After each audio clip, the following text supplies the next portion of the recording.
नमस्ते दोस्तों, मेरा नाम सुमित सिंगरौल है। हम सीरीज चला रहे हैं जिसमें इंपॉर्टेंट क्वेश्चन देख रहे हैं SN और SN2 के। ठीक है, 12th बोर्ड के हिसाब से जैसे क्वेश्चन पूछे जाते हैं उनके हम इंपॉर्टेंट क्वेश्चन देख रहे हैं, टॉप 10 क्वेश्चन। अब यहाँ पे मैं 2 क्वेश्चन ला रहा हूँ, बाकी 4 क्वेश्चन पहले सॉल्व कर चुके हैं। ठीक है, अब ये 2 क्वेश्चन कैसे सॉल्व करना है आपको अब देख लीजिएगा।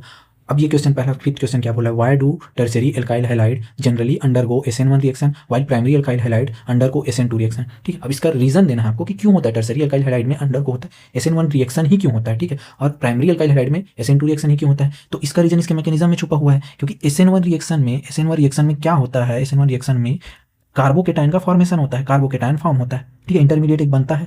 अब ये कार्बोकेटाइन बनता है तो आपको पता ही होगा टर्शियरी एल्काइल हैलाइड का मतलब क्या हो गया, 3 डिग्री कोई हैलाइड ले लेते हैं हम, ये टर्शियरी एल्काइल हैलाइड ले लेते हैं। ठीक है, एग्जांपल के लिए ये एल्काइल हैलाइड है कोई 3 डिग्री। ठीक है, अब ये टर्शियरी एल्काइल हैलाइड है तो इसमें कार्बोकेटाइन बनेगा तो ये हैलाइड ऐसे बाहर निकल जाएगा। ठीक है, अब ये बाहर निकला तो इस कार्बन के ऊपर पॉजिटिव चार्ज, ये कार्बोकेटाइन बन गया। ठीक है, अब इस कार्बोकेटाइन को स्टेबल करने के लिए ये 3 मिथाइल ग्रुप हैं जो प्लस I इफेक्ट भी लगा रहे हैं, प्लस H इफेक्ट भी लगा रहे हैं, हाइपर कॉन्जुगेशन, जिसके कारण ये स्टेबल हो जा रहा है। और जैसे ही स्टेबल हो रहा है तो इसमें टर्शियरी एल्काइल हैलाइड में जो रिएक्शन होगा वो SN1 ही फेवर करेगा, क्योंकि stable carbocation, most stable carbocation बन रहा है। ठीक है, समझ आ रहा है। और SN2 क्यों नहीं होता है, अगर SN2 में होता है वो जान जाओगे तो क्यों नहीं होता वो भी समझ आ जाएगा। ठीक है, तो इसको हम देखते हैं SN2 में क्यों नहीं होता है। SN2 मैकेनिज्म में प्राइमरी एल्काइल हैलाइड जो है वो फेवर करता है। ठीक है, रिएक्शन को फेवर करता है। क्यों, तो ये देखो प्राइमरी एल्काइल हैलाइड लेते हैं हम, मान लेते हैं एक मिथाइल हैलाइड ही ले लेते हैं। ठीक है, पहला, ठीक है, ये मिथाइल हैलाइड है। अब SN2 का मैकेनिज्म क्या है, इसमें कोई न्यूक्लियोफाइल है, जब अटैक करेगा तो उस टाइम ये लिविंग ग्रुप है वो बाहर जाता रहेगा। ठीक है, इसमें कोई कार्बोकेटाइन नहीं बनता, इसमें ट्रांजिशन स्टेट का फॉर्मेशन होता है, ये सिंगल स्टेप रिएक्शन होता है,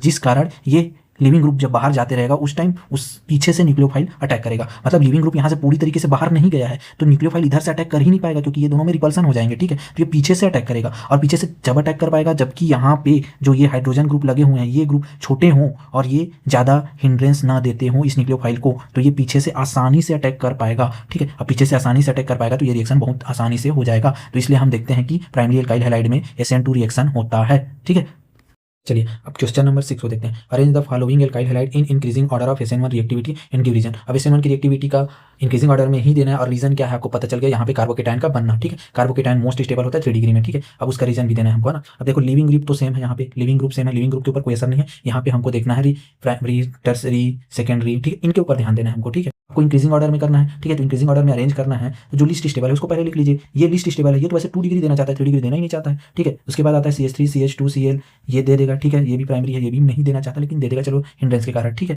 CH3 volt by CH Cl। ठीक है, ये आएगा। फिर जो मोस्ट सबसे फास्ट देने वाला है 3 डिग्री एल्काइल क्लोराइड। ठीक है, ये मोस्ट है। ठीक है, सबसे फास्ट देगा, यही ऑर्डर होगा इंक्रीजिंग ऑर्डर। आपको यह वीडियो अच्छा लगा हो तो कमेंट कीजिएगा,